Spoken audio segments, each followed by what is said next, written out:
Good evening, distinguished delegates. Good evening, fellow Republicans.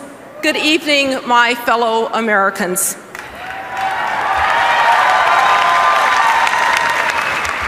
We gather here at a time of significance and challenge. This young century has been a difficult one. I can remember as if it were yesterday when my young assistant came into my office at the White House to say that a plane had hit the World Trade Center, and then a second plane, and then a third plane, the Pentagon.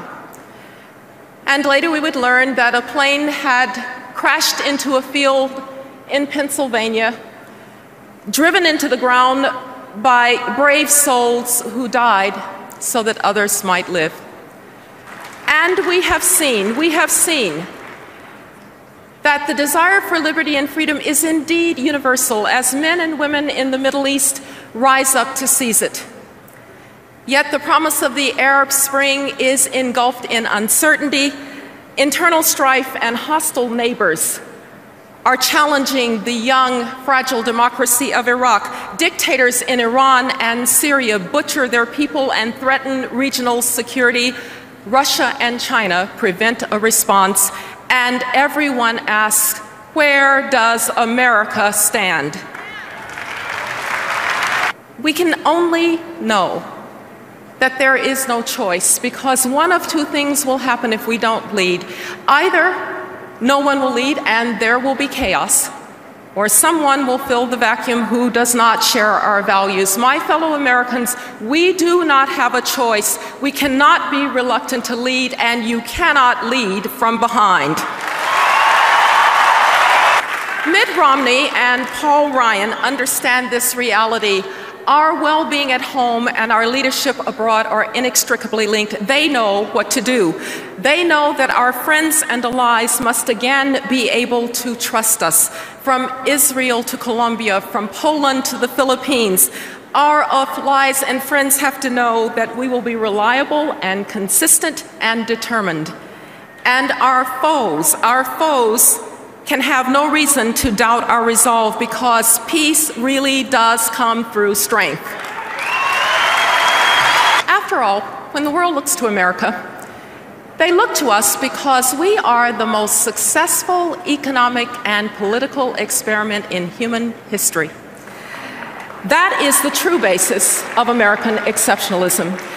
You see, the essence of America, what really unites us, is not nationality or ethnicity or religion. It is an idea. And what an idea it is.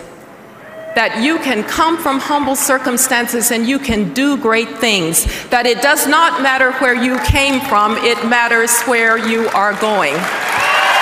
Ours has never been a narrative of grievance and entitlement. We have never believed that I am doing poorly because you are doing well. We have never been jealous of one another and never envious of each other's successes.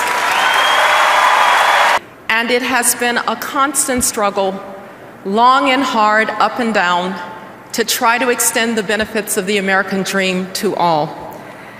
But that American ideal is indeed endangered today. There is no country, no, not even a rising China, that can do more harm to us than we can do to ourselves if we do not do the hard work before us here at home. We have been successful too because Americans have known that one's status at birth is not a permanent condition. Americans have believed that you might not be able to control your circumstances, but you can control your response to your circumstances.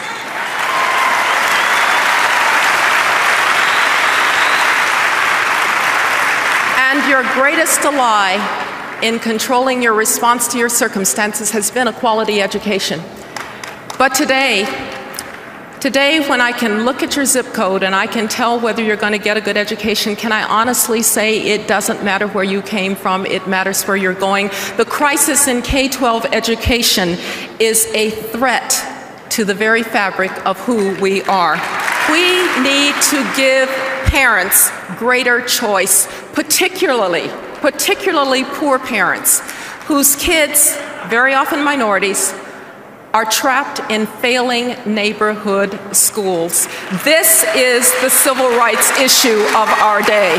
And on a personal note, a little girl grows up in Jim Crow Birmingham, the segregated city of the South where her parents can't take her to a movie theater or to a restaurant. But they have her absolutely convinced that even if she can't have a hamburger at the Woolworth's lunch counter, she could be President of the United States if she wanted to be, and she becomes the Secretary of State.